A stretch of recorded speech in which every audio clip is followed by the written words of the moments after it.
ജനതാ പാർട്ടിയുടെ ഡൽഹിയിലെ സമര വിജയം ഇന്ത്യയിൽ വലിയ മാറ്റങ്ങൾക്ക് തുടക്കമിടുമെന്ന് ഗതാഗത മന്ത്രി CP ജോൺ. രാഹുൽ ഗാന്ധിയുടെയും പ്രിയങ്ക ഗാന്ധിയുടെയും പിന്തുണയോടെയുള്ള സമര പോരാട്ടങ്ങൾ ഫലം കണ്ടുവെന്നും അദ്ദേഹം പറഞ്ഞു.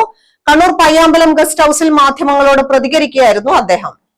ഇന്ത്യയിൽ കഴിഞ്ഞ 10 വർഷമായി ഭരിച്ച BJPയുടെ കൗണ്ട് ഡൗൺ തുടങ്ങിക്കഴിഞ്ഞതായി മന്ത്രി ചൂണ്ടിക്കാട്ടി.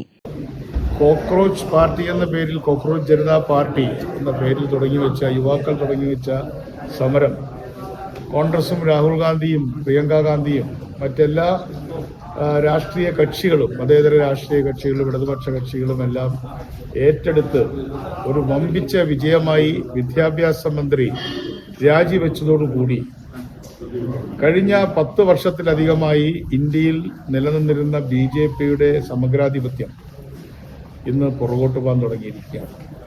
BJPയുടെ കൗണ്ട് ഡൗൺ ആരംഭിച്ചിരിക്കുന്നു എന്നതാണ് ഈ സമരത്തിന്റെ വിജയത്തിലൂടെ നമുക്ക് മനസ്സിലാക്കാൻ സാധിക്കുന്നത്. പ്രിയദർശിനി ബസ്സിൽ കയറുന്ന പുരുഷന്മാർക്ക് ഫ്രീ ടിക്കറ്റ് കൊടുത്താൽ KSRTC ജീവനക്കാർക്കെതിരെ കർശന നടപടിയെടുക്കുമെന്ന് മന്ത്രി CP ജോൺ മുന്നറിയിപ്പ് നൽകി. പ്രിയദർശിനി സൗജന്യയാത്ര പദ്ധതി KSRTCയുടെ പദ്ധതിയല്ല, സർക്കാരിന്റെ സ്ത്രീ ശാക്തീകരണ പദ്ധതിയാണെന്നും CP ജോൺ പറഞ്ഞു. ഉത്സവകാലങ്ങളിൽ KSRTC സ്വകാര്യ വ്യക്തികളിൽ നിന്നും ബസ്സുകൾ വാടകയ്ക്കെടുക്കാൻ തീരുമാനിച്ചിട്ടുണ്ട് എന്നും അദ്ദേഹം പറഞ്ഞു.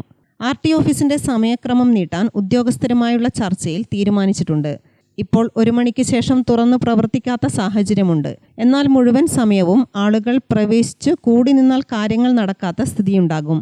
കേന്ദ്ര സർക്കാർ നടപ്പിലാക്കിയ e-വാഹൻ പദ്ധതിയും പ്രശ്നത്തിലാണ്. പലയിടങ്ങളിലും സൈറ്റ് കിട്ടുന്നില്ല. ഈ കാര്യം കേന്ദ്ര ഗതാഗത വകുപ്പ് മന്ത്രിയുടെ ശ്രദ്ധയിൽപ്പെടുത്തിയിട്ടുണ്ട്. CPM-ൽ നിന്നും പുറത്തുവന്ന TK ഗോവിന്ദനും V കുഞ്ഞികൃഷ്ണനും ഉൾപ്പെടെയുള്ള പുതിയ ഐക്യനിരയ്ക്ക് CPM നേതൃത്വം നൽകുമെന്ന് CP ജോൺ പറഞ്ഞു. ഗ്രാമിക ന്യൂസ്, കണ്ണൂർ.